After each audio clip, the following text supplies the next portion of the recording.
Hello guys, welcome back to my channel. I am Sumeshwar this side and आज मैं आपको paper number 11 financial management and business data analytics के बारे में बताऊंगी। मैं उसका पूरा स्ट्रैटेजी आपको बताने वाली हूँ, तो प्लीज़ वीडियो को एंड तक ज़रूर देखना। तो ये है पूरा फुल स्ट्रैटेजी। आई नो कि थोड़ा मेस है, प्लीज़ इसे इग्नोर करना। आप इसे अच्छे से नोट कर लो। तो जैसे कि मैं पहले से ही बताते आ रही हूँ कि एमसीक्यू को अच्छे से प्रिपेयर करके जाओ। एमसीक्यू में अगर आप अच्छा मार्क्स स्कोर कर लेते हो तो आप बहुत ज़्यादा मार्क्स स्कोर कर सकते हो। तो एमसीक्यू के लिए आप MCQ bank, bit question and study mat के एमसीक्यूज़ को फॉलो करके जाओ, उसमें से आ जाएगा।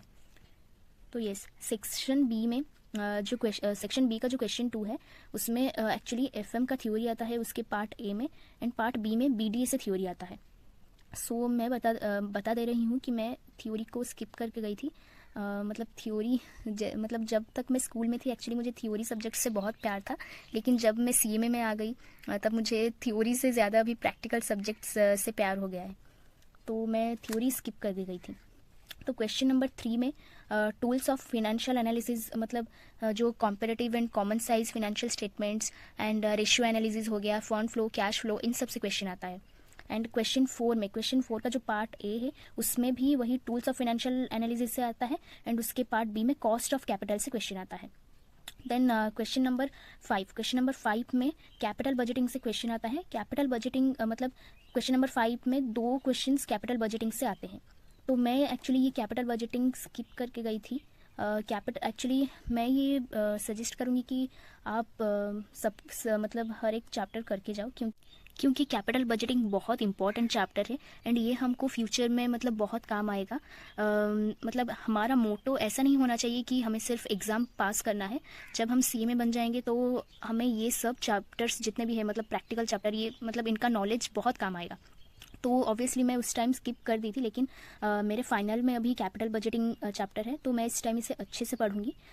तो आप भी प्लीज़ सिलेक्टिव स्टडीज़ मत करो, सब कुछ पढ़ के जाओ। अभी जो भी जून 26 में एग्ज़ाम दे रहे हैं, अभी से ऐसा माइंडसेट मत रखो कि मेरे को सिलेक्टिव स्टडी करना है, क्योंकि मुझे बहुत से कमेंट भी आए थे कि दी मैं 2026 जून 26 में एग्ज़ाम देने वाली हूँ या फिर वाला हूँ, क्या मैं ये स्ट्रैटेजी को फॉलो कर सकती हूँ। तो ये सब बिल्कुल फॉलो कर सकते हो, लेकिन मैं जितने भी आपको स्ट्रैटेजी दिखा रही हूँ, इसका ये है कि आपको उस चैप्टर को ज़्यादा इंपॉर्टेंस देना है। ऐसा नहीं है कि सिर्फ वही चैप्टर्स को करना है, सब चैप्टर को करो, 100% सिलेबस को कंप्लीट करो, लेकिन इन सब चैप्टर्स में थोड़ा ज़्यादा एफर्ट्स लगाओ। मेरा स्ट्रैटेजी शेयर करने का सिर्फ यही मकसद है। तो मैं तो यही सजेस्ट करूँगी कि आप सब कुछ पढ़ के जाओ। एंड जिनका भी दिसंबर में एग्ज़ाम है, ठीक है, आप ये स्ट्रैटेजी फॉलो करो, लेकिन फिर आपका जब एग्ज़ाम ख़त्म हो जाएगा तो आप प्लीज़ जो चैप्टर को स्किप किए थे उसको अच्छे से पढ़ना, ताकि उसमें क्या क्या है हमको समझ आए, एंड वो एक्चुअली फ्यूचर में बहुत काम देगा। तो यस, क्वेश्चन नंबर 5 में तो कैपिटल बजटिंग आता है, एंड कैपिटल बजटिंग बहुत इंपॉर्टेंट है। ये हमारे फ्यूचर में बहुत काम में आएगा, इसका practical knowledge. So then question 6 में वर्किंग कैपिटल से 2 क्वेश्चन आते हैं। देन क्वेश्चन 7 का जो ए पार्ट है, इसमें कैपिटल स्ट्रक्चर या फिर डिविडेंड डिसीजन, इस चैप्टर से क्वेश्चन आते हैं। एंड क्वेश्चन पार्ट बी में लिवरेज से क्वेश्चन आता है। ये सब बहुत ही ईजी चैप्टर है, तो आप इसे अच्छे से कर सकते हो। देन क्वेश्चन 8 में बीडी का थ्योरी आता है। तो अगर आपका थ्योरी अच्छा है तो प्लीज़ आप थ्योरी करके जाओ, ताकि आप ज़्यादा मार्क्स स्कोर कर सको। बस यही था स्ट्रैटेजी, आप प्लीज़ इसे अच्छे से नोट कर लो।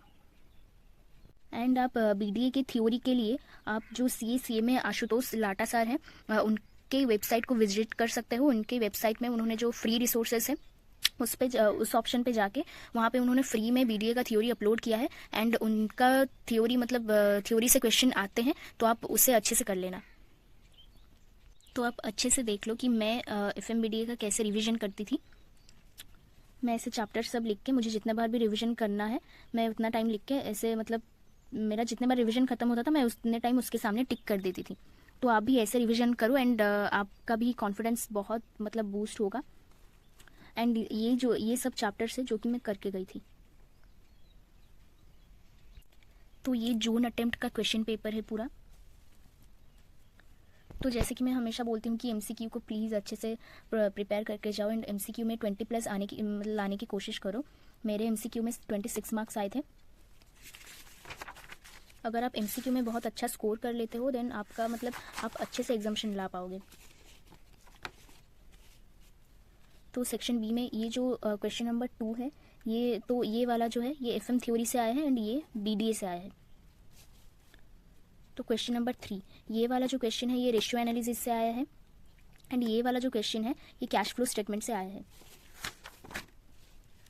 देन क्वेश्चन नंबर 4 जो है ये कंपैरेटिव स्टेटमेंट से आया है एंड ये वाला क्वेश्चन कॉस्ट ऑफ कैपिटल से आया है। तो ये 5 नंबर का जो क्वेश्चन है ये कैपिटल बजटिंग से आया है, ये दोनों क्वेश्चन।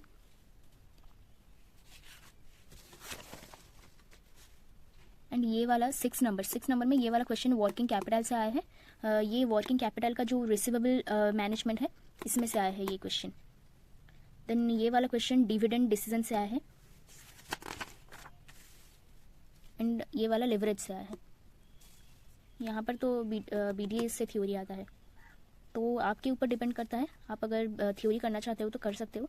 थ्योरी अगर कर लेते हो तो मतलब अगर आपका मतलब कोई एक प्रैक्टिकल क्वेश्चन हार्ड आ गया तो आप थ्योरी अटेम्प्ट कर सकते हो उसकी जगह में। तो ये थी पूरी जून अटेम्प्ट की paper. So yes, that's it for today. अगर आपकी कोई और क्वेरी हो तो आप मुझसे पूछ सकते हो कमेंट सेक्शन पर, मैं आपकी ज़रूर हेल्प करूँगी। एंड अगर आपको ये वीडियो अच्छा लगा तो please like, share and subscribe ज़रूर कर लेना एंड अपने दोस्तों को भी शेयर कर लेना। Thank you so much for watching this video. Bye.